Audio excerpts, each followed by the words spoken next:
Assalamualaikum warahmatullahi wabarakatuh. Waalaikumsalam warahmatullahi wabarakatuh. Bismillahirrahmanirrahim. Alhamdulillahirabbil alamin wa bihi nasta'inuhu ala umurid dunya waddin. Shalatu wassalamu ala asrofil anbiya wal mursalin sayyidina wa maulana Muhammadin wa ala alihi wa sahbihi ajmain amma ba'du. Bapak Ibu mahasiswa hebat yang dirahmati Allah, alhamdulillah bisa bertemu dalam kesempatan yang berbahagia dan insya Allah barokah di mata kuliah pengembangan kurikulum. Jadi hari ini saya ingin menerangkan kurikulum yang hari ini berlaku di Indonesia. Jadi kurikulum yang berlaku di Indonesia hari ini adalah kurikulum merdeka.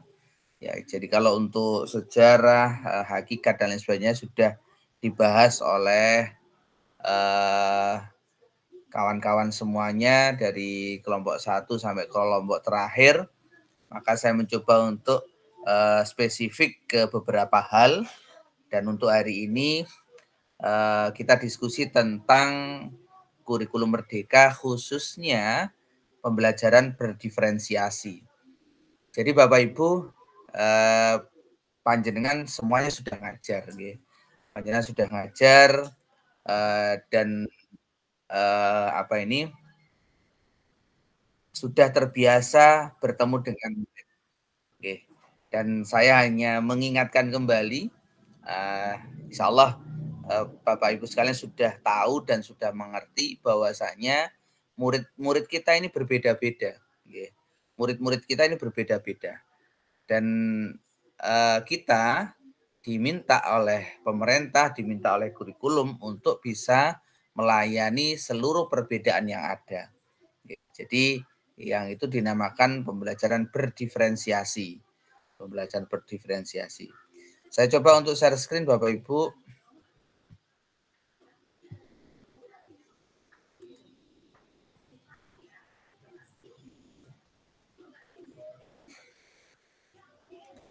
Sudah kelihatan? Sudah.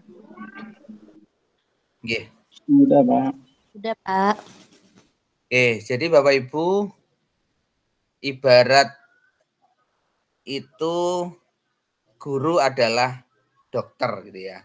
Jadi ibarat di sini perumpamaannya guru ini sebagai dokter di mana siswa-siswi ini punya penyakit yang berbeda-beda. Maka ya obatnya tentu berbeda-beda juga. Jadi jangan sampai ada yang sakit perut, ada yang sakit terkilir, ada yang cacar air, ada yang pilek, semuanya dikasih diapet misalnya, atau semuanya dikasih balsem misalnya. Nah, tentu tidak bisa. Jadi ada perbedaan-perbedaan yang harus dilakukan guru. Nah, ini kalau dalam kurikulum merdeka disebut pembelajaran berdiferensiasi. Different artinya berbeda. Diferensiasi dari sisi apa? Ya, dari sisi konten. Jadi Bapak Ibu sebelum ngajar, kalau di dalam kurikulum merdeka itu ada istilah asesmen asesmen diagnostik.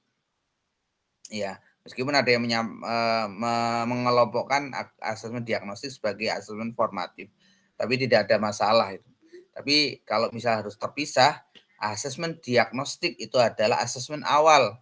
Sebelum guru ngajar itu kita sudah tahu, sudah bisa menganalisis siswa-siswi kita ini gaya belajarnya seperti apa, kinestetik atau auditori atau yang lain. Ya, maka kita harus bisa menganalisis itu sehingga bisa menyiapkan konten yang berbeda. Kontennya berbeda. Setelah kontennya berbeda, prosesnya juga berbeda. Ya.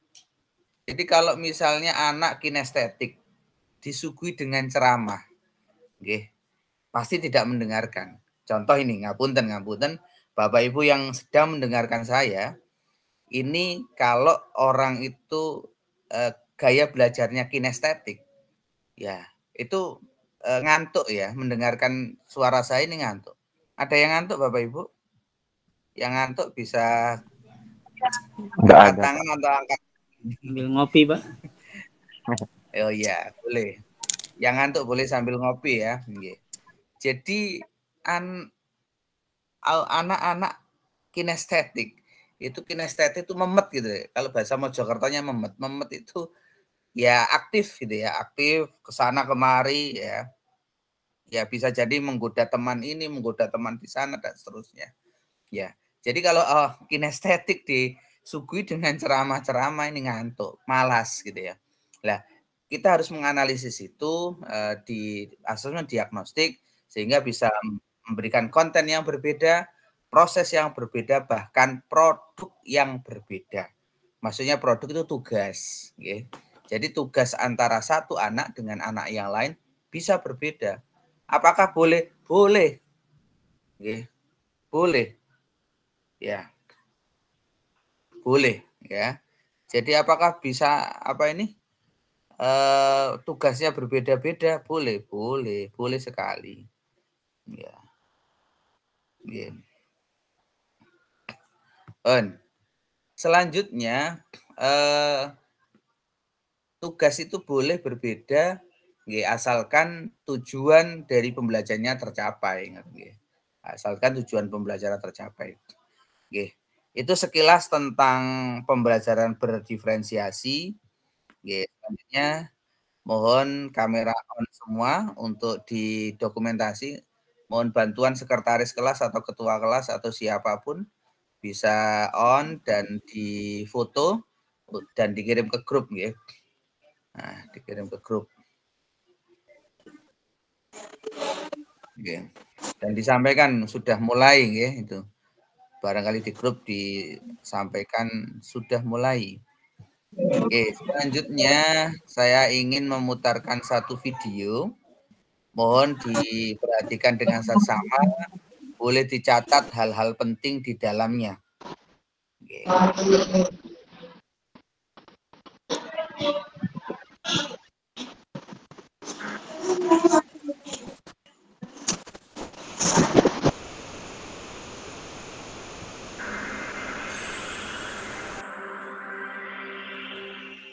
Sudah kelihatan, Bapak Ibu?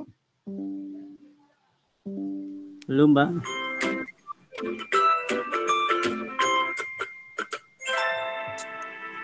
Udah.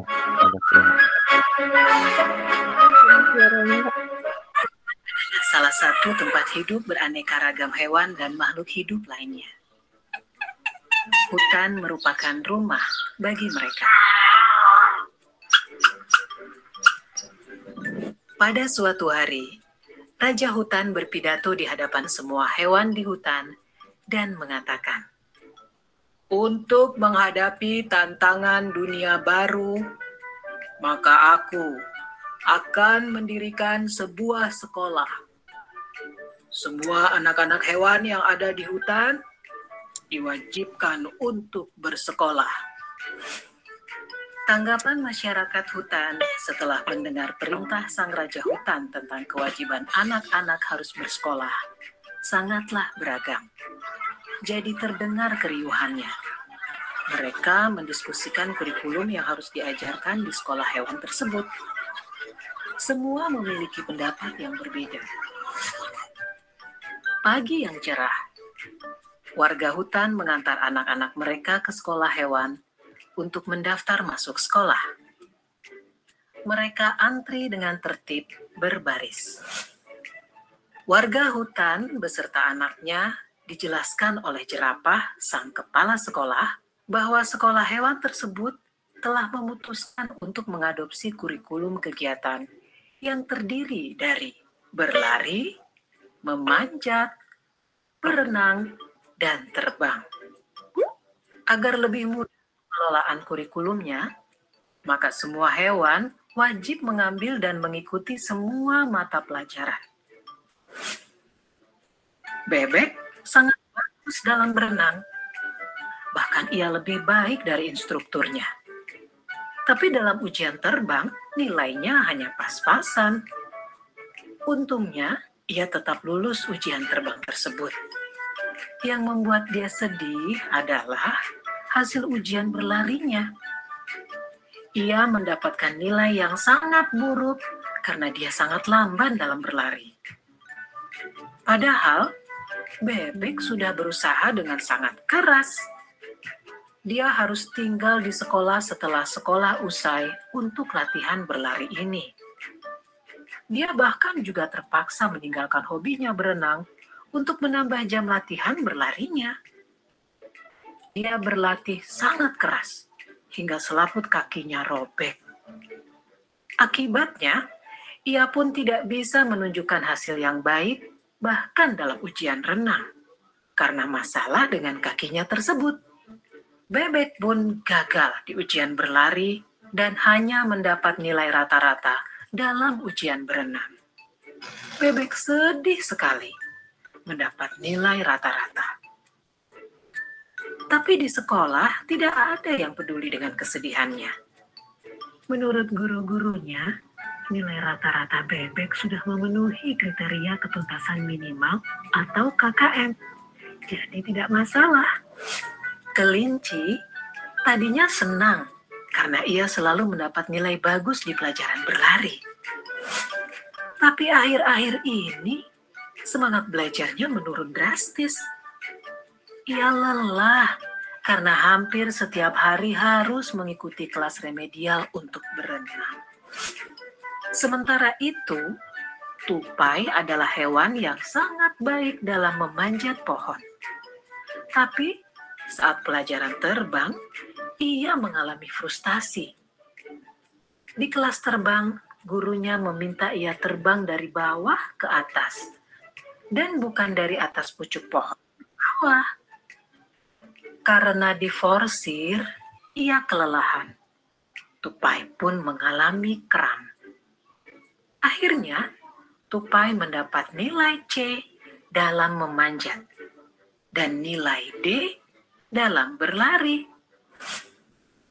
Elang di kelas dikategorikan sebagai anak bermasalah dalam disiplin, sehingga sering sekali dihukum. Di kelas memanjat, ia selalu mengalahkan semua hewan yang lain dan sampai ke pucuk pohon terlebih dahulu. Tetapi, ia bersikeras untuk naik ke atas pohon dengan menggunakan caranya sendiri. Menurut elang, yang penting adalah tujuan akhirnya. Ia akhirnya juga tidak lulus. Walaupun gurunya sudah memintanya untuk terbang dari bawah, ia tetap tidak mau mendengarkan. Psikolog sekolah mendiagnosis elang memiliki oppositional deviant disorder, gangguan oposisi menantang. Rencana modifikasi perilaku yang ketat pun lalu dikembangkan untuk elang. Pada akhir tahun, seekor ular yang kebetulan bisa berenang sedikit, berlari sedikit, memanjat, dan terbang sedikit, memiliki nilai rata-rata tertinggi di antara para hewan. Sebagai murid yang dianggap terbaik, ia diminta mengucapkan pidato akhir tahun mewakili hewan-hewan lainnya. Anjing-anjing padang rumput memutuskan tidak bersekolah karena tidak ada kurikulum menggali. Para orang tua anjing kemudian lebih memilih mengirimkan anak-anaknya untuk magang kepada musang, sambil terus mengkritisi kebijakan sekolah hewan.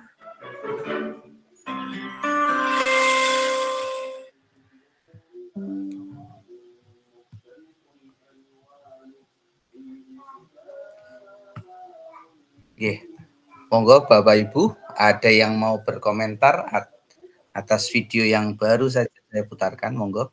Bu Lailatul Arafah, disilakan. Izin menanggapi Bapak. Assalamualaikum warahmatullahi wabarakatuh. Waalaikumsalam warahmatullahi wabarakatuh. Dari gambaran film tadi, sedikit banyak saya pernah belajar di Kumer nggih Pak, yang di platform kurikulum mengajar untuk guru, ada beberapa ya, nggih PNM itu ada beberapa yang sama juga menanggapi bahwa apa yang kita harus belajar sesuai dengan potensi anak gitu. Jadi ada ular punya potensi sedikit, tetapi walaupun itu tidak maksimal, maksudnya sedikit akan menjadi maksimal gitu.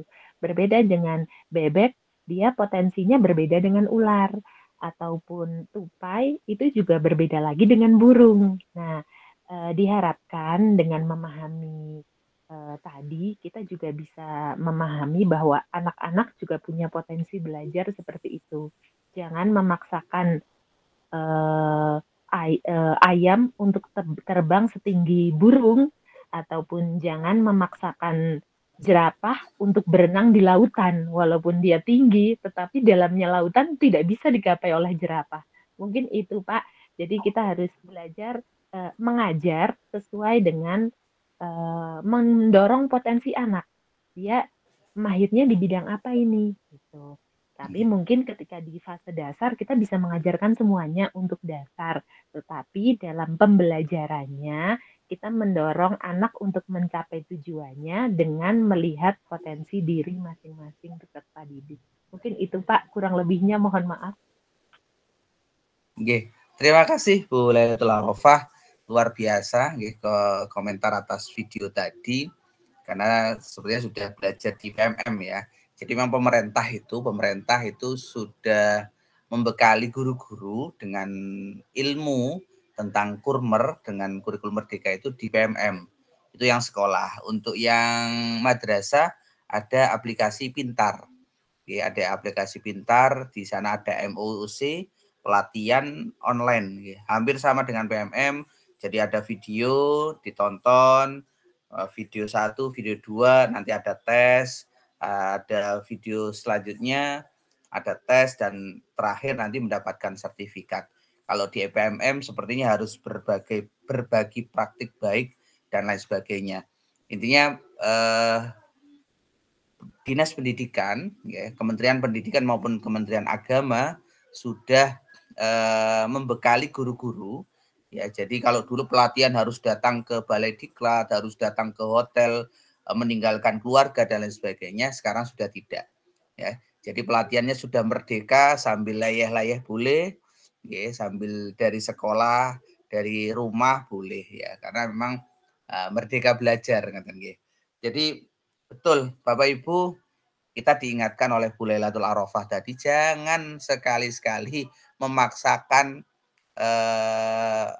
siswa gitu ya. Jadi memaksakan harus bisa, harus seperti ini, harus seperti itu. Kadang-kadang juga harus seperti gurunya. Iya, kalau gurunya dulu pinter enak saja. Kadang itu guru ya murid itu enggak semuanya seperti panjenengan, kira-kira gitu ya. Murid itu tidak semuanya sama seperti jenengan. Oke, Pak Ali Muhsin, disilakan monggo. Terima kasih Pak, menarik sekali tadi atas keterangan Bapak, termasuk juga Bu Laila. Tapi di sini ada masalah Pak, saya sendiri mengalami. Sebenarnya masuk pemerintah itu bagus, hanya saja mungkin ada beberapa hal yang perlu dievaluasi. Adanya sistem zona itu Pak. Sistem zona itu ternyata kalau menerapkan ini terlalu sulit. Karena pengalaman saya untuk tahun ini, di kelas yang saya ajar itu ada kelas ABK. Terus ada aturan bahwa sekolah tidak boleh menolak. Ini kan muncul masalah baru. Kecuali kalau misalnya di situ itu dalam tiap kelas itu tidak ada murid yang ABK normal semuanya, itu kan enak. Katakanlah masalah kepandaian itu kan beraneka ragam ya, sudah kodratnya Allah. Tapi kalau sudah di situ ada anak ABK itu muncul masalah. Yang saya alami pada waktu saya ajar, itu anak tidak ada. Anak-anak yang lain saya suruh mencari juga tidak ada. Ternyata apa Pak? Tidur di dalam kamar mandi. Terus saya tanyakan guru-guru yang lain. Ternyata masalahnya juga sama. Setelah keluar tidak masuk. Ternyata keliling ke kelas-kelas lain. Nah, dengan adanya masalah ini mungkin masuknya juga bagus memang. Jadi kita tidak boleh memaksakan. apapun yang sudah ada anak, minat bakatnya kita kembangkan. Tapi kalau sudah muncul faktor X ini masalah. Nah, seandainya katakanlah ini juga bisa masukkan lewat Bapak dosen juga, safety zona itu sangat saya kira perlu ulang Bu, biar dikembalikan seperti dulu, biar anak itu nanti terpilah-pilah mana yang katakanlah yang tidak ABK, jangan dicampur. Kalau dicampur ada kesulitan. Di sisi lain sekolah tidak bisa menolak. Mohon untuk masukannya atau bahkan nanti kalau bisa ini bisa sampai ke pusat Pak, karena sekolah suka juga mengeluh ini. Oke. Terima kasih Pak. Terima kasih Pak Ali Muhsin. Ya memang betul di sekarang ini tidak boleh menolak anak berkebutuhan khusus ya. Iya. Nah, sebelum saya tanggapi, monggo Pak Irfan Maulana disilakan.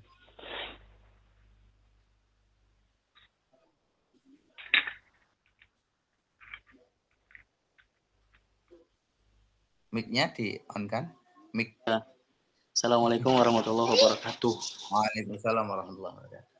Terkait tadi masalah kurikulum merdeka, saya pertanyakan untuk masalah yang di pesantren ini Pak. Karena ada beberapa mungkin termasuk pesantren-pesantren besar yang ada di Indonesia yang masih mempertahankan kurikulum yang ada. Dan dilihat ternyata berhasil gitu. Untuk kurikulum yang dia pakai dan keluaran atau oleh pesantrennya pun bisa berkembang di luar. Sedangkan yang di Indonesia sudah beberapa kali sampai saat ini kita masih terus berganti gitu kan, sampai dari kurikulum 2013 sampai sekarang yang merdeka, yang mungkin yang saya rasakan di pendidikan gitu, yang mana mungkin itu bagus tapi kadang malah masalah di sebagai pendidiknya sendiri yang akhirnya tidak konsentrasi ke siswa gitu, malah sibuk ngurusin ya tadi berbagai macam peraturan dan administrasi yang ada, sehingga mungkin tujuan dari pembelajaran yang sudah kita laksanakan malah seolah-olah kan tidak sampai gitu Pak. Ya kan, niatnya pengen merdeka malah menjajah lagi gitu kan secara sendiri gitu. Termasuk saya pun yang ada di beberapa sekolah punya sarannya seperti itu. Oke, terima kasih Pak, mungkin itu aja. Assalamualaikum warahmatullahi wabarakatuh. Waalaikumsalam warahmatullahi wabarakatuh. Terima kasih Pak Awaludin Salmi. Ya, Pak, terima kasih atas waktu yang telah diberikan. Di sini saya memunculkan problem, Pak. Kalau sepengalaman saya di sini, problemnya itu perihal tentang pendidikan luar sekolah, Pak. Ya, pendidikan luar sekolah itu pernah ada teman saya yang sampai dibui, Pak. Dikarenakan kita mendidik mereka dengan kemampuan dan bakat mereka.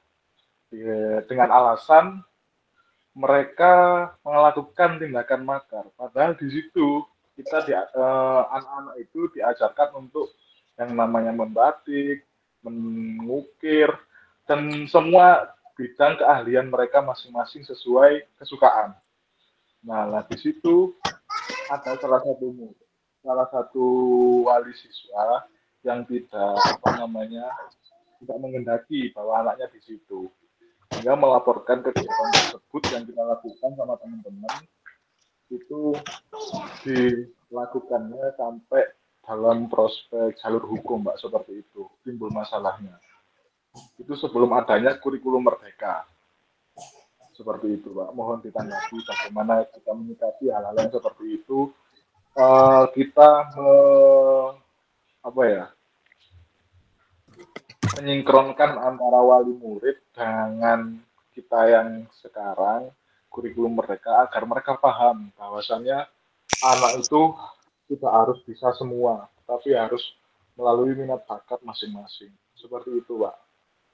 Terima kasih. Oke. Terima kasih Pak Awaludin Salmi. Pak Ali Muhsin, tangannya bisa diturunkan biar tidak capek, Pak. Oh iya. Ya Pak, makasih Pak. Kalau ngangkat terus kan capek itu ya. Ya, Pak Irwan, monggo. Baik, assalamualaikum warahmatullahi wabarakatuh.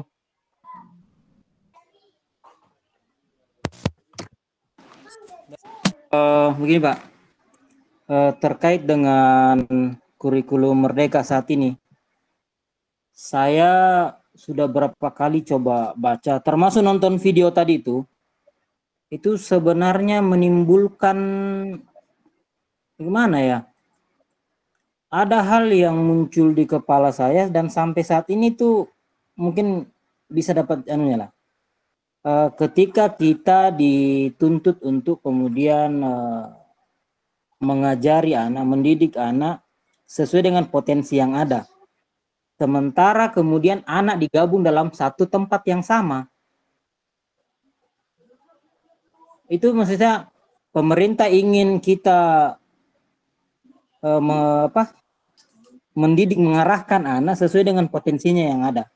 Sementara harus diajari dalam satu ruangan dengan ya seolah-olah kemudian dibentuk robot begitu ya. Bisa akan dibentuk robot yang bisa mengatasi 2 sampai 5 masalah, lalu 3 model pembelajaran kemudian selera berbeda-beda yang hanya kemudian ditangani oleh satu orang.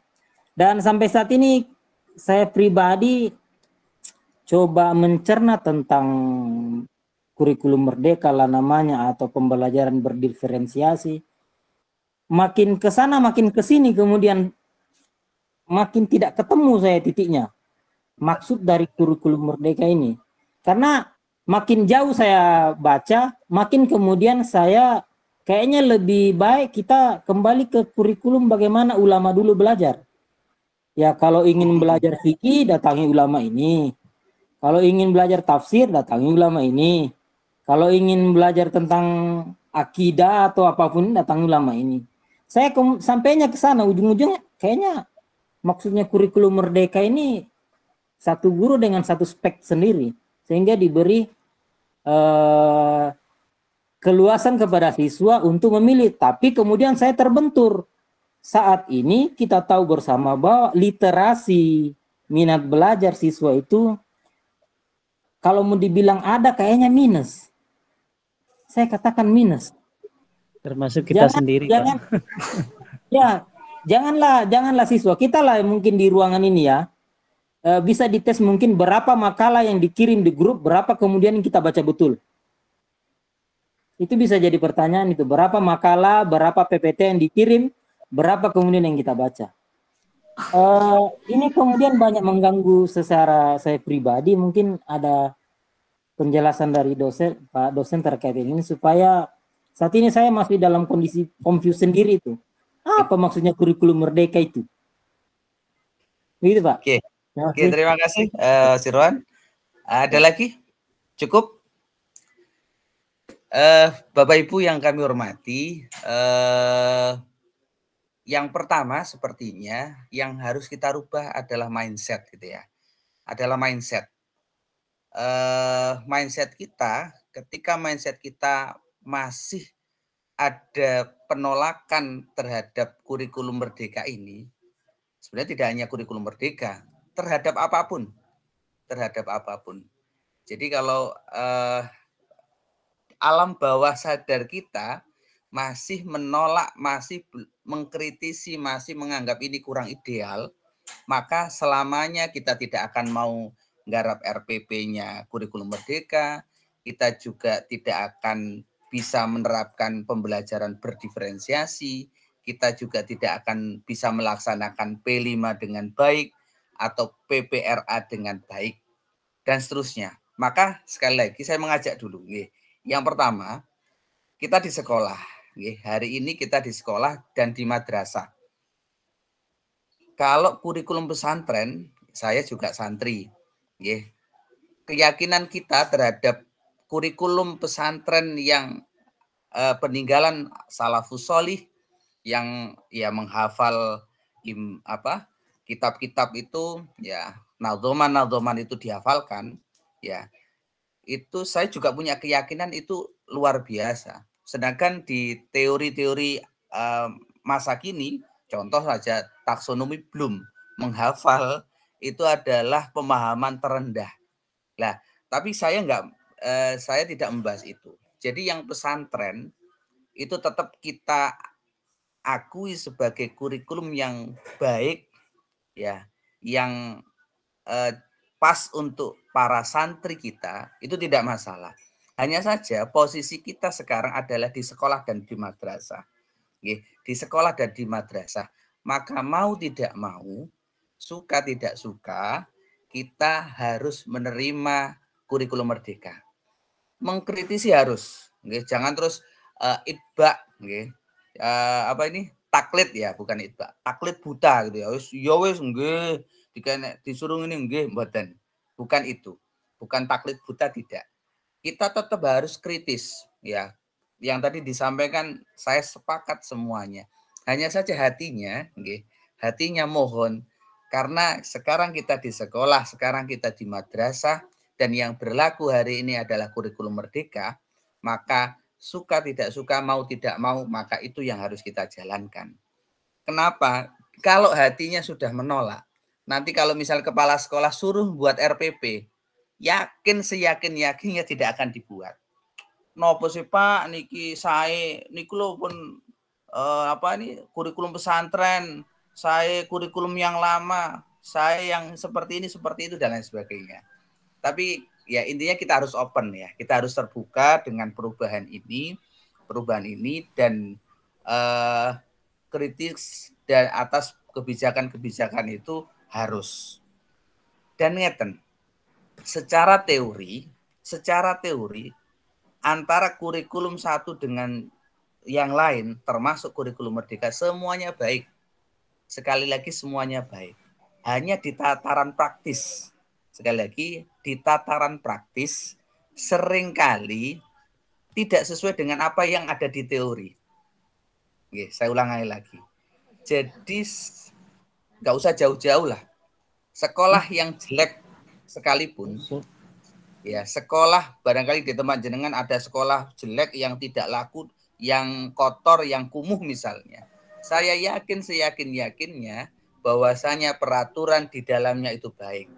Tetap menjaga kebersihan misalnya. Ya, itu secara teorinya, secara peraturannya. Hanya saja di tataran praktis, nah ini ada kesenjangan. Makanya kesenjangan antara harapan dan realita ini ada masalah.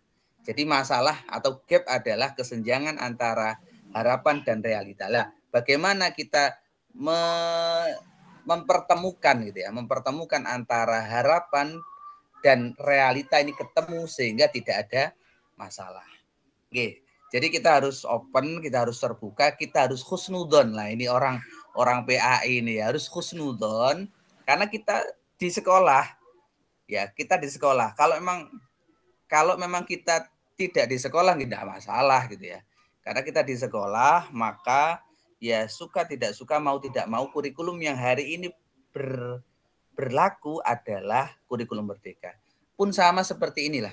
Ketika kita sudah menikah ya, sudah qabil tu nikah wa tazwijah dan seterusnya, ya sudah, suka tidak suka, mau tidak mau, ya itu yang kita ramut gitu, kira-kira gitu. Apakah apakah suami kita, istri kita sempurna? Kalau dibandingkan dengan istri orang bagaimana? Ya bisa jadi ya ada kekurangannya. Tapi kritis itu harus.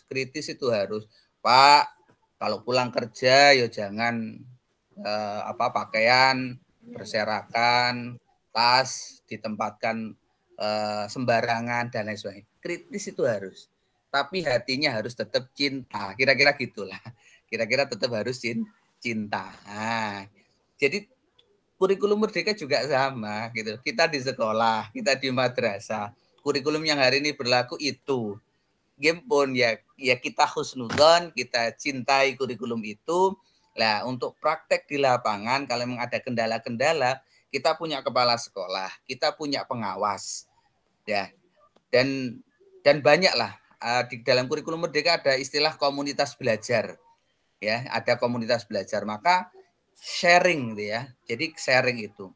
Maka kalau semakin belajar semakin merasa kurang, itu memang betul itu ya.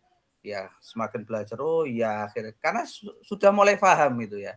Mulai paham ya. Akhirnya ini harus bagaimana. Jadi itu sesuatu yang lumrah. Termasuk tadi yang hukum tadi ya, yang dilaporkan ke hukum dan lain sebagainya, dipolisikan dan lain sebagainya. Bahkan di berita itu juga ada yang dibacok juga ya. Ada yang dibacok, ada yang macam-macam lah. Nah, itu memang tantangan di lapangan. Sekali lagi di dalam teori tidak akan berharap seperti itu. Ya, hanya memang tataran praktisnya, di tataran realitanya, ya seringkali kita dihadapkan hal-hal yang seperti itu. Yang zona tadi, jadi yang zona tadi tentang anak berkebutuhan khusus, iya. Jadi memang kita itu diminta untuk menerima ya dengan dalih ya, pemerintah dengan dalih bahwasanya semua siswa punya potensi masing-masing. Lah, yang ABK ya jangan dituntut sekali ya, tadi yang disampaikan Bu Lailatul Arafah, jangan menuntut siswa wong ABK, anak berkebutuhan khusus kok dituntut seperti yang lain, ya berat gitu ya, ya berat, tidak mungkin. Maka kita turunkan gitu ya, kita turunkan ini idealisme kita, ya kita tarik kepada realitas gitu ya. Jadi ini seharusnya ya di sekolah sendiri. Ini kan idealitasnya seperti itu, tapi kita tarik idealitas ini ke ranah realitas biar tidak ada masalah. Kados ngoten. Monggo, yang raise hand tadi siapa? Monggo. Sekali lagi ini diskusi nggih, sekali lagi ini diskusi, bukan berarti terus dosen maha benar, mboten. Jadi sepanjang atau sependek yang saya ketahui sebagai fasilitator sekolah penggerak, kebetulan saya ditempatkan di Bojonegoro untuk membina tingkat SMP negeri yang ada di sana. Monggo, boleh. Oke, Ahmad Sayhu, Bapak Ahmad Sayhu, monggo. Ya, emang kalau bicara tentang sebenarnya izin dulu. Memang seperti yang tadi Bapak utarakan, permasalahan yang terjadi memang sering tidak connect dengan teori yang ada. Tetapi memang ya disitulah, maka dalam pendidikan yang dulu sekarang saya tempuh, jadi guru itu nggak boleh salah. Nggak boleh salah itu dalam arti siap dalam menghadapi segala problematika yang terjadi di ruang kelas umpamanya. Sehingga masalah-masalah termasuk dengan adanya anak berkebutuhan khusus, itu memang harus disikapi dengan baik. Maka guru itu kalau orang dulu itu ya multi talent ya, sehingga bukan hanya secara keilmuan, tapi secara psikologi, kejiwaan juga memang menguasai betul, sehingga output atau hasil daripada didikannya juga memang betul-betul bisa dipertanggungjawabkan. Ya walaupun satu sisi sekarang tujuan dari adanya spesialisasi semacam disiplin ilmu tertentu itu juga bagus, cuma memang kadang efeknya di semacam kejiwaannya memang kadang nggak seperti yang dulu lagi. Saya pikir itu, Pak. Terima kasih. Terima kasih masukan dan pendapatnya Bapak Ahmad Sayhu. Oh ya, tadi ada yang tertinggal juga tentang pemberkasan dan pembelajaran. Penting mana sih kan gitu ya? Ya harusnya penting pembelajaran ya. Tapi ternyata di lapangan kita disibukkan dengan pemberkasan. Ya, pemberkasan maksud administrasi, RPP, silabus dan lain sebagainya kan ngoten. Nah, dan ini ya pengalaman kami di lapangan itu ketika disempatkan selesai kok gitu ya. Jadi ketika guru-guru itu memang sudah menyempatkan waktu untuk itu, ya di sela-sela pembelajaran itu bisa ternyata. Ya, jadi kesimpulannya apa? Kesimpulannya semua tergantung prioritas. Nah, mungkin ini semua tergantung prioritas. Lah, tapi kalau dibenturkan, Pak, ya kita ini nggak ngajar saja, kita itu juga harus cari penghasilan yang lain. Kalau penghasilan dari sekolah itu buat cekap lah, ini bukan bukan ranahnya pengembangan kurikulum ini sepertinya. Ini nanti masuk pengembangan ekonomi sepertinya. Jadi itu memang banyak hal yang perlu didiskusikan terkait pengembangan kurikulum. Ini tadi diskusi hari ini sebagai membuka wacana bahwasanya pendidikan Indonesia masih butuh pemikiran kita.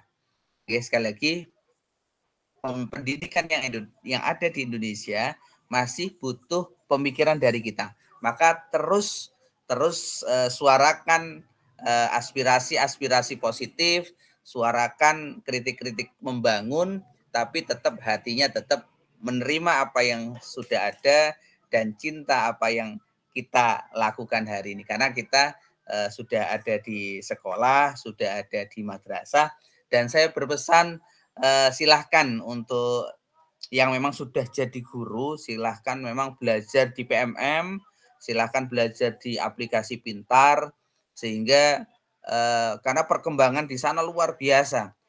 Banyak teman-teman guru yang berbagi praktek baik.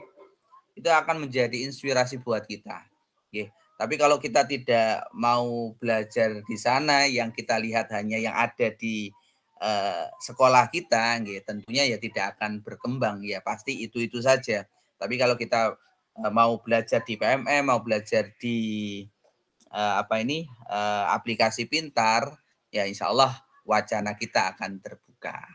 Oke, Bapak Ibu sekalian, terima kasih atas seluruh partisipasinya. Mohon maaf barangkali ada kekurangan. Sudah didokumentasikan ya ini tadi?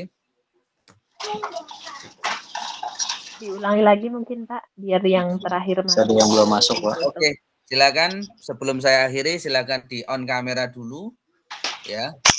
On kamera untuk didokumentasi. Pak Irwan biasanya Pak. Pak Atau Irwan yang pakai HP saya.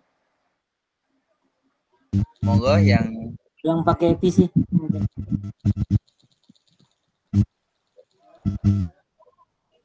Sampun. Pak Saprudin.